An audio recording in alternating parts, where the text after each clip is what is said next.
ये जो चुनाव प्रचार आप कर रहे हैं, एनडीए की स्थिति आप क्या देख रहे हैं, बीजेपी की स्थिति क्या देख रहे हैं और नीतीश कुमार की परिस्थिति क्या देख रहे हैं अपनी नजर से? आपने एक रहे हैं अंजना जी का तो ये स्वभाव ही है। देखिए, पहली बात जान लीजिए, बिहार का ये चुनाव ऑफ डर, अपहरण, फिरौती, दूसरी तरफ सुरक्षा, आशा और भविष्य की ओर नई ऊंचाई तो देखने का आग्रह, इन दोनों के बीच में। आपने कहा मैं प्रचार कर रहा हूं, सही में एक ही सवाल पूछता हूं, केवटी, अररिया, पूर्णिया, कटिहार से पटना जाने में कितना वक्त लगता है? कहते हैं 5 घंटा। का पहले कहा 9-10 घंटा मिनिमम, रास्ते में गाड़ी टूट गई तो पता नहीं है। क्या हाल है बिजली का? गांव में बिजली है। लोग आजकल वीडियो से स्मार्टफोन खुलते हैं, फोटो खींचते हैं। हमने कहा ये बताओ, देश का आईटी मंत्री का एक सवाल है, अच्छा लगता है हाथ में स्मार्टफोन है, लालू जी के राज में दिखाते का जीना सरकार छिना देते हल। ये खौफ आज भी है। आज पटना में डॉक्टर से मिलने गया था। अंजना, बिहार को आप जानते हैं, मेरे पटना शहर में कितने बड़े बड़े डॉक्टर अगवा हुए थे, क्यों नाम लूं उनका, कहीं अब नहीं है दुनिया। पटना शहर में डॉक्टर अगवा हुए थे। पटना अगर सड़कें बन गई हैं, काम इतना हुआ है, तो लालू राज का खौफ क्यों मंत्री जी को जाके बताना पड़ रहा है लोगों को? इसलिए विरासत वाले आए हैं, उन्होंने अपने पोस्टर पर माता पिता की फोटो नहीं लगाई है। उनको भी डर है, 7.5 साल पिताजी और ज्वाइंट बिहार, झारखंड और बिहार आज का, और माता जी, तो फिर बात निकलेगी तो बहुत दूर तक जाएगी। वो तो लालू फ्री राज देना चाहते हैं ना, इसीलिए पिताजी की फोटो नहीं लगा रहे। वो दिखावा है। देखिए मैं फिर कहना चाहता हूं, आपकी बिल्डिंग की बुनियाद क्या, ये इंपॉर्टेंट है ना। मैंने प्रधानमंत्री के मीटिंग में एक बात कही थी, जहां मेरा भाषण किया था उनके सामने में। जीरा सन्स पटना में फ्रेजर रोड पर जबरन लिखा लिया गया। ये टाटा की दुकान थी, जबरन गाड़ियां छीन ली गई किसी के बेटे की शादी के लिए, बेटी की शादी के लिए। कौन उनके रिश्तेदार थे मुझे बताने की जरूरत नहीं है। कितने ईटिंग जॉइंट बंद हो गए, कितने व्यापारी छोड़कर चले गए। और आज पटना में आईआईटी है, चाणक्य लॉ इंस्टीट्यूट है, बाकी चंद्रगुप्त मौर्य मैनेजमेंट इंस्टीट्यूट है, निफ्ट है। ये दोनों नैरेटिव सामने आना चाहिए, वही गांव की बात है। आज देखिए, आपने पूछा क्या हाल है बिहार का। हमारे प्रधानमंत्री की अगुवाई में जो गांव को 5 किलो गेहूं, 5 किलो चावल खिलाया गया, 1 किलो दाल, और नीतीश कुमार की सरकार ने हर राशनधारी को 1000 रुपए दिया है। ये लोग फील करते हैं कि कोरोना काल में चिंता हुई। पटना में एम्स है, दरभंगा में एम्स आ रहा है, एम्स ने बचाया। और ये एम्स मैं स्वीकारूंगा, अटल जी की सरकार में घोषणा की गई थी, कोई प्रामाणिक काम नहीं हुआ यूपीए सरकार में 10 साल के। हमारी सरकार आई, तेजी से काम पूरा हुआ, आज वो अच्छा काम कर रहा है। तो हम चाहते हैं दोनों नैरेटिव सामने आए।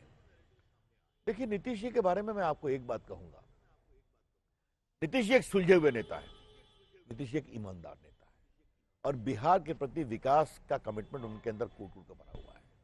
और हमारे प्रधानमंत्री कहते हैं, जब तक बिहार का विकास नहीं होगा, देश का विकास नहीं होगा।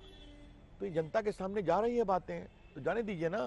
लेकिन अगर गुस्सा आपको कहीं नहीं दिखा गुस्सा मौजूदा मुख्यमंत्री के से, या स्वीकारिएगा 15 साल का एंटी इनकम्बेंसी। हाँ। मैं आपके सामने इतना जरूर कह सकता हूं कि 15 साल से लोगों के मन में एक होता है, स्वाभाविक अस्वाभाविक नहीं है।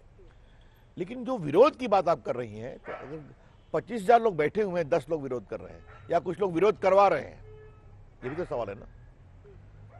10 से 12 नहीं है, क्षमा करिए आप, 15 नहीं है, लेकिन है, तो इसको दोनों रूप से देखना चाहिए। मैं आपसे इतना ही कहना चाहता हूँ। अब सर मैं जरा पुलवामा के मुद्दे पर अब आना चाहती हूँ, क्योंकि पाकिस्तान में संसद में ही जब खुद उनके मंत्री ने कहा कि पुलवामा हमने कराया था, उससे पहले एक साहब बता रहे थे कि कैसे फॉर्मर स्पीकर की शाह महमूद कुरैशी डर के उन्होंने अभिनंदन को छोड़ा था। और अब आपकी पार्टी कह रही है कि जो सबूत गैंग है वो अब चुप हो जाए।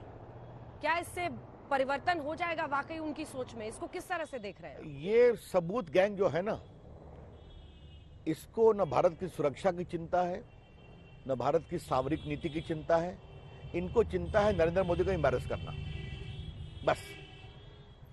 ये बताइए कि सबूत, मैं उनका नाम लेता हूं तो आप लोग कहते हैं आप बहुत तल्ख बोलते हैं। ये उरी में सेना की शहादत का सबूत किसने मांगा था? पुलवामा अटैक नरेंद्र मोदी को जितवाने के लिए किया गया था, ट्वीट किसने किया था, आप मुझे बताइए। ये सब आप जानती हैं, आपका चैनल दिखा चुका है।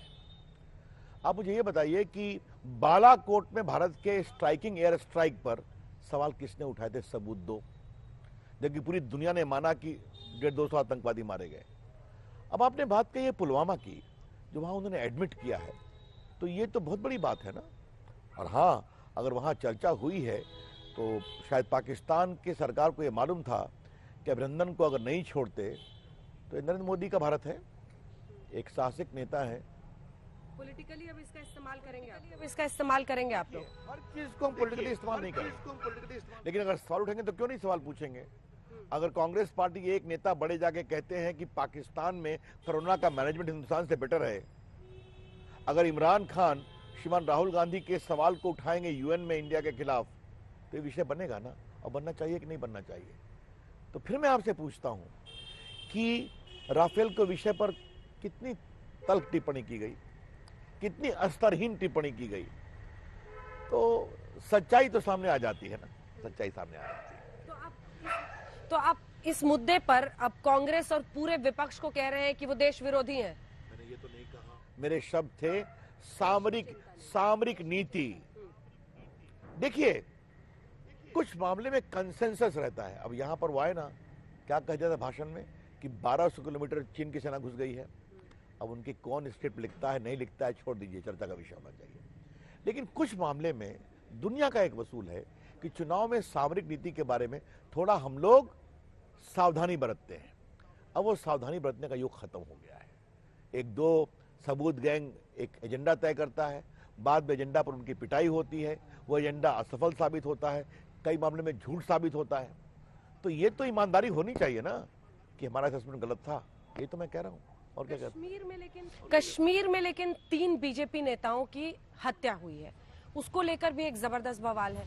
ये परिस्थितियां कब बेहतर होंगी, क्या हो रहा है, ये क्यों हो रहा है, और आपकी पार्टी, आपकी सरकार कैसे देख रही है? कश्मीर के बारे में, अब आप बिहार के चुनाव की बात, कश्मीर में मुझे आप ये बताइए कि अगर किसी ने कहा कि हम तिरंगे को जब तक नहीं फहराएंगे, जब तक कश्मीर का झंडा नहीं लहरेगा, तो उसका जवाब वहां के लोगों ने दिया कि नहीं दिया, ये भी देखा आपने। सिर्फ जम्मू ही नहीं, श्रीनगर में भी दिया। अब कुछ डेस्परेशन है। आज पाकिस्तान से आया आतंकवादी का दिन तय है कि वो कितने दिन रहेंगे, उसके बाद कब उनको गुजरना पड़ेगा। नरेंद्र मोदी की सरकार का स्पष्ट आदेश है कि आतंकवादियों पर पहली गोली तुम नहीं चलाओगे, चाहे पाकिस्तान से भी हो, लेकिन फिर हाथ बांध के नहीं, हाथ खोल के जवाब दोगे। आप देख रहे हैं, कोई भी आतंकवादी लंबा नहीं ठहरता है। जो हमारे भाजपा कार्यकर्ता मारे गए, ये पीड़ादायक है, हमें भी बहुत दुख है, लेकिन हमारे भाजपा कार्यकर्ताओं के साहस का मैं अभिनंदन करता हूं कि मैंने खुद कश्मीर में बहुत काम करके देखा है, कितनी हिम्मत के साथ वो खड़े हैं।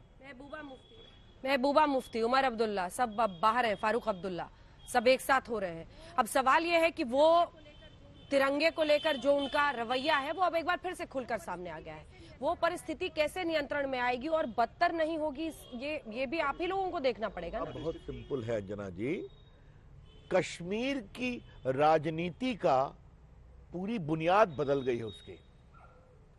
अभी तक राजनीति क्या थी, वहां पर 2-3 परिवार थे, केंद्र से, उसको मरकज बोलते हैं, केंद्र से पैसे लो, कोई अकाउंटेबिलिटी नहीं, बाकी काम करो। अब वहां के लोग चाहते हैं पार्टिसिपेशन। क्या गुज्जर और बाकी जो हमारे वहां के थे, ओबीसी, SC ST, उनको उचित रिजर्वेशन मिलता था क्या, मुझे बताइए आप? नहीं मिलता था ना।